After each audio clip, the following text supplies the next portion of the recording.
Hello ladies and gentlemen, welcome back to the channel. Today we are talking about the LEGO Star Wars ARC-170 set, and this set is a part of the 2025 wave of new LEGO Star Wars sets.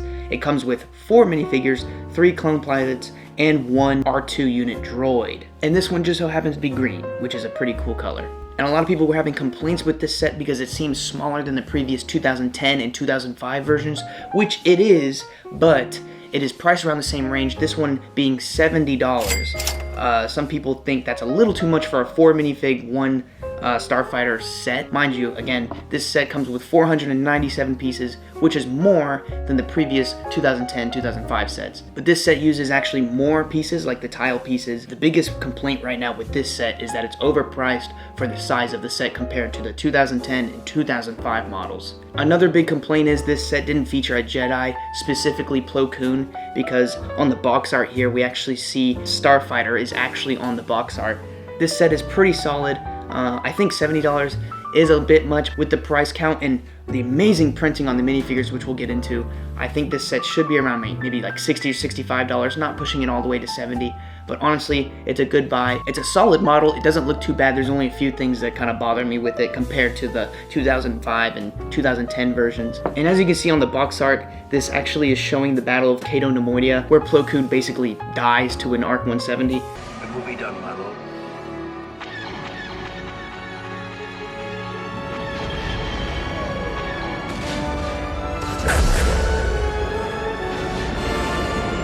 And there is his ship right there again, so it's strange that he wasn't featured in the set unless we are getting a separate Starfighter set with Plo Koon in his little R2 unit. But I haven't heard that in any of the rumors, so it's just a little bit strange. But yeah, the box art is relatively cool. Again, it features Cato Nemoidia, which is a cool planet in the Star Wars films, especially at the end of Revenge of the Sith, which if you don't know, this ship is featured in the Clone Wars series, almost all the seasons, I'm pretty sure, at least once.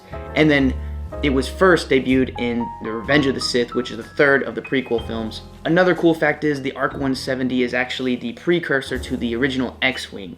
So basically the Rebellion took the schematics and kind of shrunk it down to a one-man fighter that would later become the X-Wing. A lot of people are complaining about the set. It's overpriced, it's too small compared to the previous ARC-170 sets, and I unfortunately don't have one of the I don't have the 2005 set or the 2010 set to kind of put it up to comparison, but I will throw up some pictures to kind of show you the size difference. But honestly, if you look at the older models, they use way bigger pieces and it's kind of clunkier looking and obviously old style, like it's a very old style of building when it comes to Lego. This one's more compact. I think if this was a 5 minifigure set with a Jedi such as Kit Fisto again, or Plo Koon, because you know he's featured on the box art, I think this set would be perfect for $70. But because we're missing that one minifigure, it's kind of, you know, it is arguable that this set is not worth it. But I think it is. I think it's a pretty good update to the ARC-170. And it's 2025. We haven't had one since 2010, so that's a while. That's 15 years since we've had an ARC-170 set. And it's good to see a Revenge of the Sith set come back. Obviously this one is inspired by the Revenge of the Sith, not the Clone Wars specifically, because it's featuring the Cato Nemoidia scene from the end of the movie, where my boy Plo Koon dies. But yeah, personally, the ARC-170 is one of my favorite starfighters in the Star Wars series. That opening shot of the battle over Coruscant, seeing all those starfighters, you know, line up and go into dogfights and follow Obi-Wan and Anakin, it's just beautiful. And the way they sound is cool. And to think that this ship later becomes the X-Wing, the ship that destroys the Death Star, it's beautiful. But again, we have 3 clone pilots, all with helmet printing and leg printing, no arm printing. They do have pretty detailed back printing and frontal printing. I would say it's pretty solid. I think that's where the $7 came in because of all the different printings on each single one, because their helmets are specific to them. So we have 2 named clone pilots and 1 just regular one. The one in red and yellow, this is just a regular one. The one in blue is Jag. But now there is a new Jag. I'll roll the clip so you can kind of see who Jag might be, but Oddball is the one that Obi-Wan talks to. He tells them to form up behind him in the movie, in the Battle of Coruscant. I'll roll the clip for you so you can see. Oddball, do you copy? Copy, Red Leader. Mark my position. Form your squad up behind me. We're on your tail, General Kenobi. Set his foils in attack position.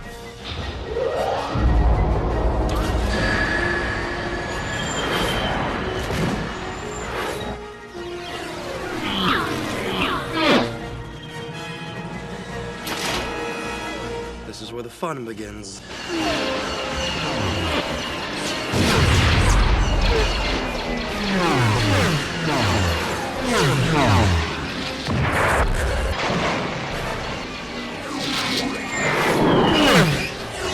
They're all over me!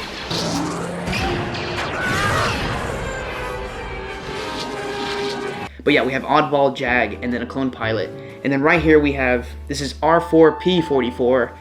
He's an astromech droid. He's an R4 unit, not an R2 unit. And he kind of just fits in right here. You kind of have to open up the... I would say one downside about this set, well, there's multiple downsides, but with the minifigures inclusion to the set, the downside is if you take the R4 unit out of here, there's just kind of a giant hole right here in this set, so you kind of have to fill it in with a certain block if you have that type of block, because it has to be a white one.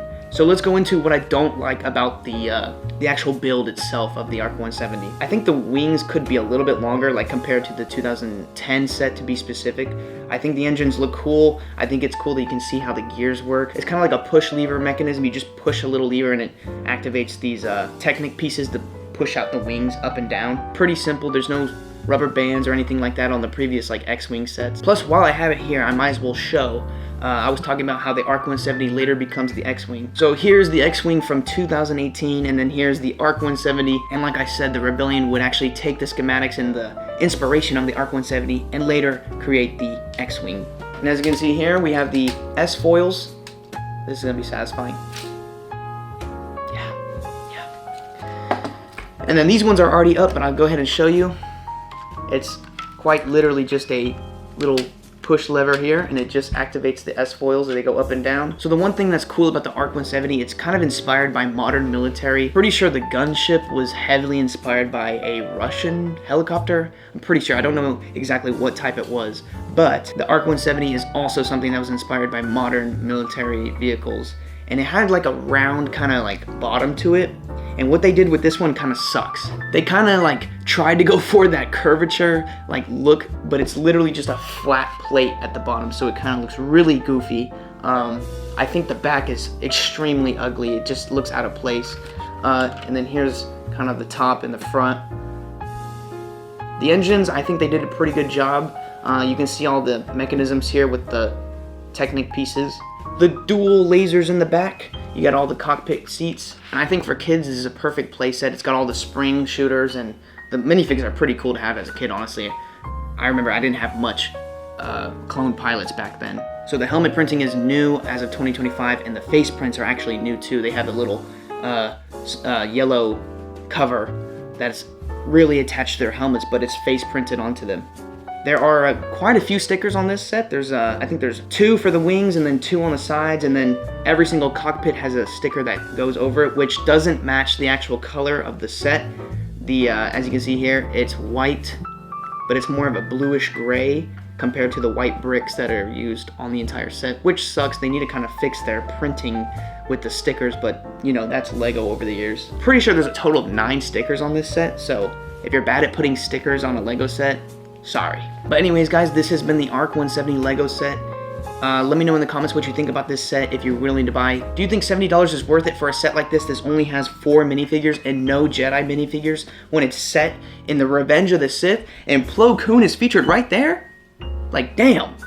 I don't really know what Lego is thinking, but I think it's worth it. I think it's a good build. I think it was fun to build. I think it's a good inclusion to if you're building a Clone Army set or something like that. It's been so long since we got an ARC-170, so this is just a good refreshing feel for the future of Lego and Clone Wars stuff. If you're a huge fan of the Revenge of the Sith like I am, this will have a special place in your heart. But anyways, guys, if you watched this video, thank you very, very much. Go check out our last Rainbow Six Siege video. And if you haven't, go check out the channel update video. Don't forget to hit the like button if you like this video and want to see more stuff like this. My next video will be going over the new Starship collection, which is the Home 1 and the Clone Wars Acclimator. So if you want to see that video, let me know. It should be out relatively soon. But anyways, guys, thank you very, very much for watching. Consider subscribing, and I'll see you guys on the next one. Peace.